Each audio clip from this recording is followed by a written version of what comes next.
And one running back who didn't make the bust list, but needs to have an asterisk next to his name, Breece Hall. And Breece Hall was awesome over weeks 1 through 3. 18 points, 24 points, 18 points. Braylon Allen had his moments, but Breece Hall was still producing. But the last 2 weeks have just been pure misery for Breece Hall fantasy managers. After having at least 4 receptions in every game in weeks 1 through 3, Hall's had 5 total catches in weeks 4 and 5. And the major issue is the yards per carry. Breece Hall is giving you 27 combined rushing yards in weeks 4 and 5. So all that goodwill that fantasy managers had in 1 through 3 has just completely gone out the window in weeks 4 and 5. Denver game, he gives you 3.8 PPR points. Minnesota game, he gives you 6.7 PPR points. The New York Jets face off against the Buffalo Bills right here in week 6 on Monday Night Football. This is about as tilting a game as it gets for Breece Hall fantasy managers to turn it around on Monday Night Football. We're going to leave Breece Hall on the players to watch list. Weeks 1 through 3, stud. Weeks 4 and 5, extremely troubling. There's some issues with this Jets offense right now. What? Why are you shaking your head? You're welcome.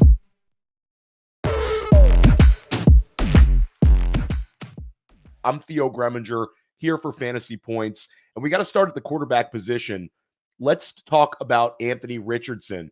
And Anthony Richardson was being drafted around QB6 in ADP. He was right alongside guys like CJ Stroud, Kyler Murray, in terms of quarterbacks that you were really excited about that had that big-time breakout potential. Guys who could give you an edge and help you win in fantasy football. And Richardson's been anything but that.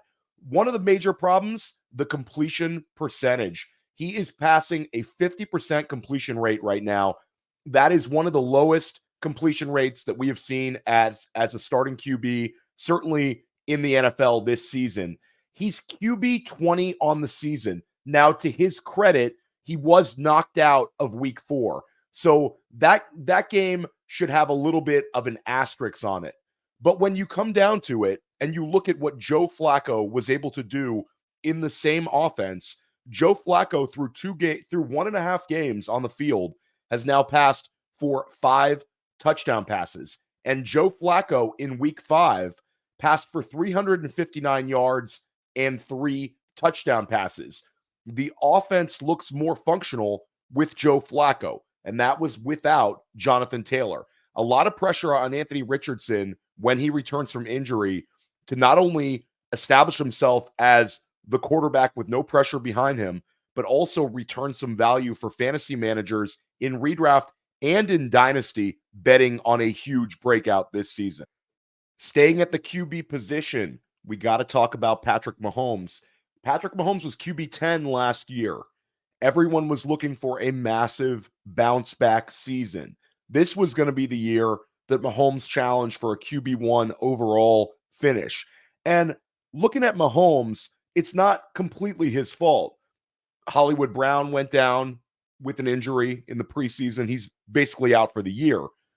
Isaiah Pacheco, Chiefs lost him. He was playing very well, weakening the running back position.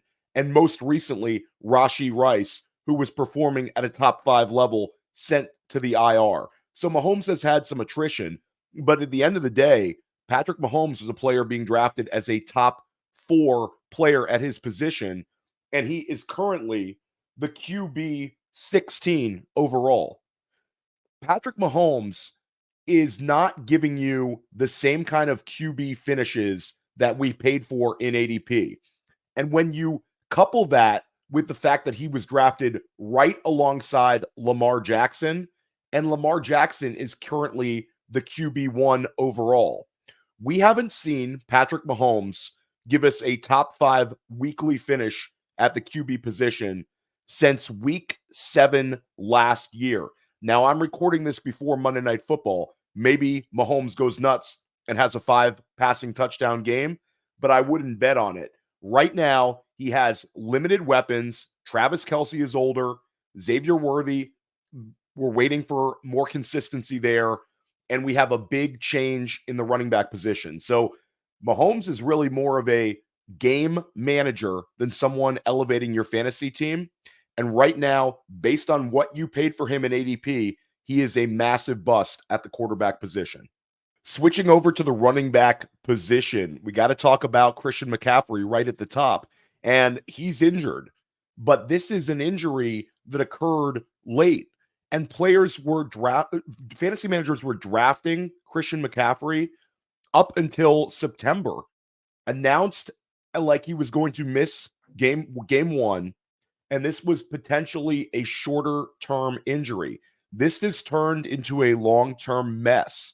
Christian McCaffrey has given you zeros. This is a player that hasn't played, and fantasy managers drafted him oftentimes at the 101. This is about as bad as it gets.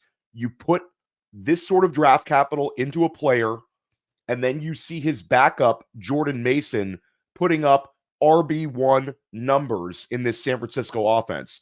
Christian McCaffrey, a significant bust where he was selected especially, and he could go down as one of the worst number one picks ever in fantasy football based on the fact that fantasy drafts, a lot of them were completely over before he was announced being out. The sunk cost on Christian McCaffrey is epic. If there would have just been an announcement that this injury was a little bit worse and fantasy managers would have allowed him to slide down further into the first round, we could have seen a lot more sighs of relief out of fantasy managers. But with Christian McCaffrey, I was in many drafts this summer and I never saw him fall further than the 104, the 105. He was always a top 5 pick and therefore a massive bust. Staying at the running back spot, we got to talk about Bijan Robinson. And this is certainly not a bust at the level of Christian McCaffrey. And Bijan is not destroying you. He's averaging 13 points per game. But Bijan has 1 touchdown on the season. This is a player that we were betting on to challenge for the RB1 overall in fantasy football. Right now, he is RB 18 on the season. He is averaging about 13 points per game, which again is not a catastrophic bust, but it is not the price that we paid for a potential RB1 overall. And when you consider the scoring outputs of running backs going just a few picks behind Bijan Robinson at like the 1-2 turn was Saquon Barkley. And Barkley is averaging 24.5 points per game. He's averaging 11 more points per game than Bijan Robinson. That is troubling. Bijan also was supposed to give us this insane receiving upside. And right now, he has 18 receptions on the season. He is certainly not challenging for the number 2 receiving role in Atlanta, sort of like the narrative was this offseason. So any idea that Bijan Robinson would be the Todd Gurley in this sort of Ram-style offense under Zach Robinson has completely gone out the window. Now, can Bijan turn it around? He absolutely can. And this offense is showing big-time signs of life, but we haven't seen that sort of spike weeks out of Bijan. There's a lot of pressure on him coming up week 6 through the rest of the season to perform what you paid for him in ADP. Staying at the running back position, another player who is busting is Travis Etienne. Travis Etienne was sort of that next level of running back. The players drafted slightly below the truly elite players. You often saw Etienne being selected inside of round 3, sometimes in round 4. Etienne was a player, though, with a ton of enthusiasm surrounding him. And he has now been outproduced by Tank Bigsby in 3 games this season. Bigsby has been outproducing him as a runner significantly, and Etienne is not making up for it with touchdowns like he did last year. Last year, Etienne's yards per carry numbers were never particularly high, but he was able to make up for it with touchdowns. So far this season, he gave you touchdowns in week 1. and he gave you touchdowns in week 2. And after that, it has been 0 rushing scores. He has one game this season with more than 14 points scored, and that's week 2 against Cleveland.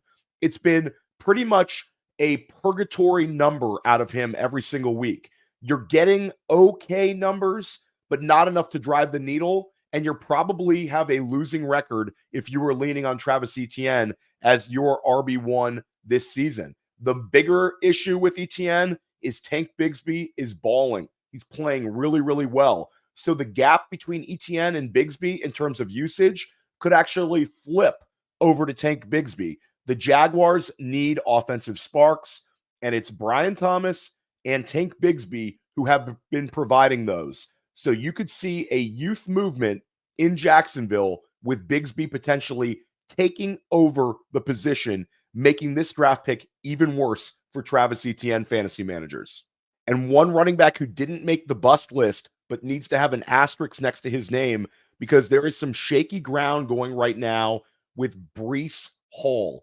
And Breece Hall was awesome over weeks 1 through 3. 18 points, 24 points, 18 points. Braylon Allen had his moments, but Breece Hall was still producing. But the last 2 weeks have just been pure misery for Breece Hall fantasy managers. After having at least 4 receptions in every game in weeks 1 through 3, Hall's had 5 total catches in weeks 4 and 5. And the major issue is the yards per carry. Breece Hall has given you 27 combined rushing yards in weeks 4 and 5. So all that goodwill that fantasy managers had in 1 through 3 has just completely gone out the window in weeks 4 and 5. Denver game, he gives you 3.8 PPR points. Minnesota game, he gives you 6.7 PPR points. The New York Jets face off against the Buffalo Bills right here in week 6 on Monday Night Football. This is about as tilting a game as it gets for Breece Hall fantasy managers to turn it around on Monday Night Football. We're going to leave Breece Hall on the players to watch list. Weeks 1 through 3, stud. Weeks 4 and 5, extremely troubling. There's some issues with this Jets offense right now. Pivoting over to the tight end position, this has been an ugly one for fantasy managers with multiple draft pick selections, but we got to start at the top with my guy, Sam LaPorta. Sam LaPorta last season was the first rookie ever in fantasy football to finish as the tight end 1 overall. This season, it's been absolutely atrocious. LaPorta is averaging 6.7 points per game in PPR scoring. LaPorta is the tight end 15 overall in points per game. This is an ugly number. This is a player who's been in your starting lineup because of your sunk cost you paid for him. If you drafted Sam LaPorta, you also were probably not aggressive drafting a tight end 2. You probably punted tight end 2 until the later rounds because of what you were going to get out of Sam LaPorta. Sam LaPorta is being outscored right now by Tucker Kraft, another year 2 tight end who missed time this season. So this is a dire straits situation for Sam LaPorta. Now, Sam LaPorta is a stud. He's a talented player, and he can absolutely turn this thing around. But right now, he is being outscored by 4 other skill position players in Detroit. Jahmyr Gibbs, David Montgomery, Amon-Ra St. Brown, and Jameson Williams are all scoring more fantasy points than Sam LaPorta, who was drafted again as the tight end 1 overall on Underdog and in FFPC drafts. And when you talk about the points per game for the Detroit Lions, they are averaging 26 points per game. This is not a team scoring issue where everybody's underperforming. They're 7th highest in the NFL in points per game right now. Sam LaPorta has got to turn it around. Now it's a bye week. Detroit's on a bye week. Post bye week, he could come out and have a smash game. The tight end position is not so challenging to climb up in terms of the overall scoring numbers, but it's been an absolute disaster for LaPorta managers to start out the season. Staying at the tight end position, we got to talk about another player that fantasy managers were very enthusiastic about drafting this year, Dalton Kincaid of the Buffalo Bills.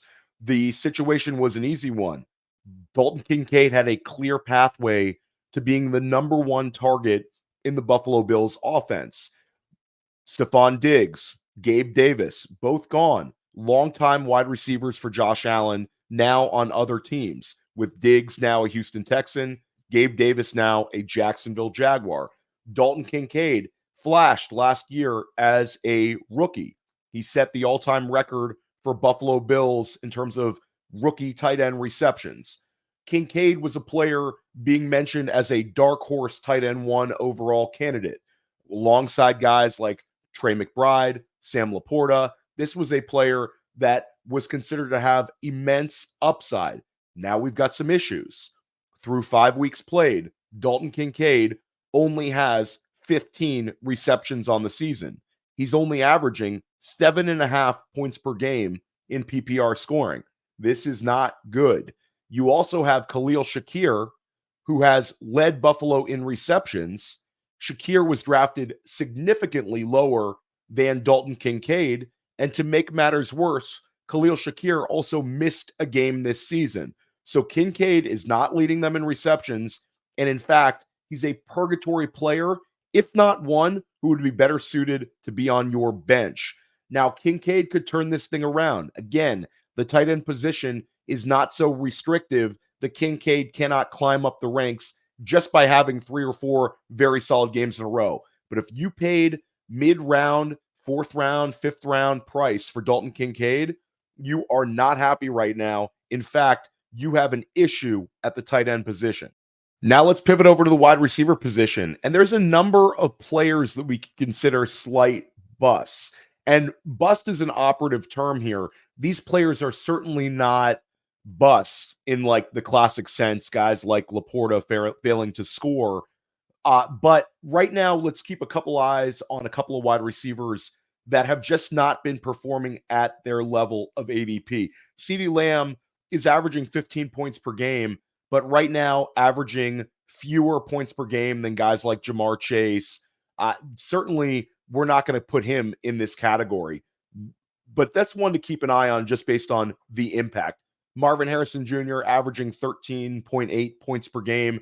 Not quite what we wanted. But again, these guys are not busts. So you can be frustrated with these picks, but these guys are not falling into the bust category. The bust category begins and ends at the wide receiver position with the Miami Dolphins. And you're going to say, listen, Tua Tagovailoa is out. But at the end of the day, that doesn't matter for us in fantasy football. When we're talking about the Miami Dolphins, we are talking about Tyreek Hill and Jaylen Waddle. These are the two teammates that had a ton of hype in terms of ADP. Tyreek Hill was being selected in the top 3 of drafts. He was oftentimes going ahead of CeeDee Lamb, right behind Christian McCaffrey. Tyreek never fell out of the top 4 or 5 in drafts. Jaylen Waddle was a player that people were incredibly enthusiastic about right around the 3rd round of drafts. So both of these guys extremely highly drafted, and it's been an absolute nightmare. Tyreek Hill gives you a terrific game in week 1, has 7 catches for 130 yards, gets a touchdown. Miami wins against Jacksonville. All is well with Tyreek Hill managers. After that, it has been a complete nightmare.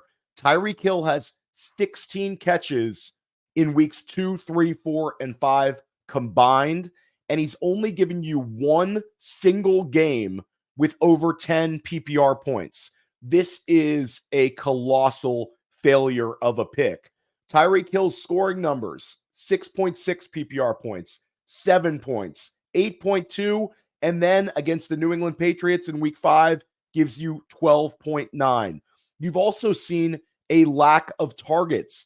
Tyreek Hill has been a target monster since he came from Kansas City to Miami, but he has failed to crack 10 targets any single week in weeks 2, 3, 4, and 5. He had 9 targets in week 5, but 6 targets, 5 targets, 7 targets. This is certainly not what you paid for. And there's been horrific quarterback problems. Skylar Thompson, Huntley, these guys are not getting it done for us as fantasy managers, But at the end of the day, that doesn't matter. If you drafted Tyreek Hill, this is a massive, massive bust for you. And with Jaylen Waddle, it gets even worse. Jaylen Waddle, just like Tyreek Hill, gave you a 16-point week 1. You were happy about it. He had 5 catches for 109 yards. Good start to the season. But with Jaylen Waddle, it has just been absolutely awful for fantasy managers. Waddle has failed to have more than 5 receptions in any single game. He has 0 touchdowns on the season through 5 weeks. This is a player rewarded with a very large contract extension this past offseason. Jaylen Waddle has been terrific as a pro. He's given us 3 straight years with 1,000 receiving yards. This is, by all accounts, a very good football player and a very strong player for fantasy, and it has just been a nightmare. He has not cracked 50 receiving yards in any game from weeks 2 through 5. And the Miami Dolphins are one of the worst teams in football in terms of scoring numbers. In fact, they are the absolute worst right now. They are averaging 12 points per game as a team. This is unheard of. This is lower points per game than we saw for any team last season. So if you drafted a Miami Dolphin, those are the absolute busts. Tyreek Hill, huge bust. Jaylen Waddle, huge bust as well. Those 2 players stand out the most. I'm Theo Greminger. Subscribe for videos just like this all week long. We've got you covered.